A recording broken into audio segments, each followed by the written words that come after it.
13 मार्च रविवार को आर्या समाज मंदिर राजपुरा टाउन में शहीदी समारोह मनाया जाएगा, जिसमें सवेरे 9 बजे से 1 बजे तक रक्तदान शिविर होगा और 3 बजे से 7 बजे तक कवि सम्मेलन होगा, जिसमें वीर रस के कवि आएंगे। उसमें 3 कवि ऐसे हैं जो हमारी बहौलपुर बरादरी से हैं और 3 कवि ऐसे हैं जो जी न्यूज़ पे आते हैं। भारत माता की जय। भारत माता की जय। जयकाराय वीर बजरंगी। हर हर महादेव। आज हम सभी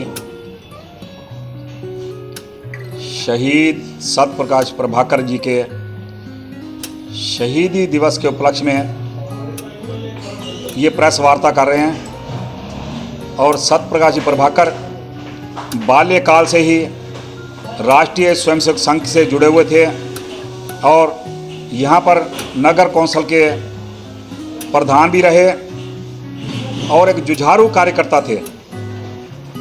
और जब पंजाब में उग्रवाद था, लोग घरों से बाहर नहीं निकलते थे, सुहाग उजाड़े जा रहे थे, बहनों के भाई बिछड़ रहे थे और ऐसा दहशत का माहौल था कि पंजाब के अंदर घरों से जब बाहर निकलते थे तो सोचते थे हमारा बेटा, हमारा भाई कब वापस घर आएगा। ऐसा वो काला दौर पंजाब के अंदर जब चला तो उस समय राष्ट्रीय सुरक्षा समिति का पंजाब में गठन हुआ। सत्यप्रकाश जी प्रभाकर राष्ट्रीय सुरक्षा समिति के उप प्रधान थे पंजाब के और हर समय उग्रवाद के खिलाफ संघर्ष करते हुए चल रहे थे। 4 मार्च 1990 को चंडीगढ़ के अंदर जब उन्हें दहाड़ लगाई तो आतंकवादियों की आंखों में प्रभाकर जी चुभ गए। 16 मार्च की काली शाम को 1990 में 2 सिरफिरे नौजवानों ने प्रभाकर जी को हमारे से सदा सदा के लिए छीन लिया। वो ऐसे देशभक्त थे, ऐसे मिट्टी से जुड़े हुए कार्यकर्ता थे, देश और समाज के लिए हर समय तैयार रहते थे। प्रभाकर जी का शहीदी दिवस हम लोग हर साल मनाते हैं। जो कौम, जो बरादरी, जो देश अपने शहीदों को, अपने क्रांतिकारियों को भूल जाती है, वो कौम और देश नष्ट हो जाते हैं। हमारे राजपुरा के लोग प्रभाकर जी का हर साल शहीदी दिवस मनाते हैं और उस दिन यज्ञ हवन करते हैं और श्रद्धांजलि समारोह करते हैं। उस दिन रक्तदान शिविर लगाते हैं और देशभक्ति के गीत बोले जाते हैं। हम आने वाली पीढ़ी को उनके अंदर नेशनलिटी कैसे आए, देशभक्ति कैसे आए, उसके लिए हम कार्यक्रम करते रहते हैं। प्रभाकर जी गरीब हो या अमीर, हर व्यक्ति के साथ चल पड़ते थे।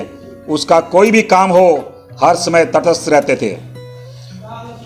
प्रभाकर जी का ये जो टाली वाला चौक है, जिसको पहले टाली वाला चौक कहते थे, सरकार ने सभी के कहने पर, नगर निवासियों के कहने पर उसका नाम शहीद प्रभाकर चौक रखा।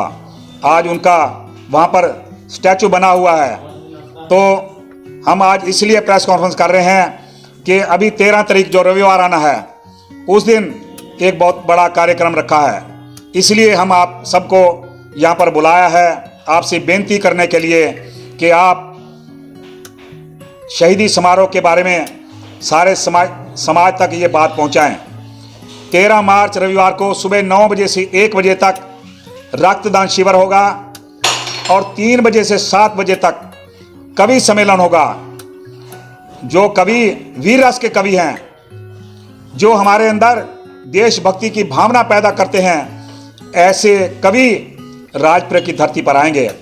और उसके साथ महान क्रांतिकारी मंगल पांडे, जो 1857 के क्रांतिकारी हैं, उनकी चौथी पीढ़ी, उनके परपोत्र रघुनाथ जी वो राजपुरा की पावन धरती पर पहुंच रहे हैं। पहले भी हम शहीद आजम भगत सिंह के परिवार से भी एक बार कार्यक्रम में आए थे। आज से 2 साल पहले महान क्रांतिकारी चंद्रशेखर आजाद के भतीजे सुजीत आजाद भी हमारे कार्यक्रम में राजपुरा की धरती पर आ चुके हैं।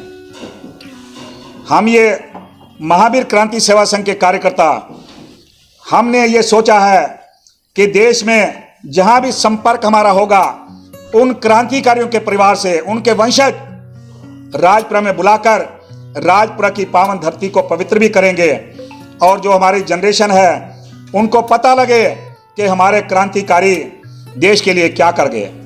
सरकार के रिकॉर्ड के अंदर 7,32,000 क्रांतिकारियों के नाम दर्ज हैं। इससे भी ज़्यादा क्रांतिकारियों ने देश के लिए जान दी, और जैसे उन्होंने जान दी, और हम समाज को ये बताएंगे कि हम जो आज़ाद हैं, हमें जो वोट डालने का अधिकार मिला है, हमें जो आज़ादी मिली है, वो चरखे से नहीं मिली। हमने सुना है, लोग कहते हैं दे दी आज़ादी बिना खड़क बिना ढाल, साबरमती के संत तूने कर दिया कमाल। अगर चरखे से आज़ादी मिलती होती तो यूक्रेन में चरखों का जहाज भेज देते। आज यूक्रेन का क्या हाल है आप सभी देख रहे हैं। इसलिए जो कौम, जो देश अपने क्रांतिकारियों को याद रखता है, वो देश कभी गुलाम नहीं हो सकता। हम देश में यही भावना पैदा करना चाहते हैं। और ये जो 13 मार्च है, मैं जहाँ तक भी मेरी आवाज़ जाएगी, मैं सभी से प्रार्थना करूँगा यहाँ पर ज़्यादा से ज़्यादा संख्या में आएँ और अपनी देशभक्ति को जागृत करें और समाज को जगाएं। जय भारत, जय हिंदुस्तान।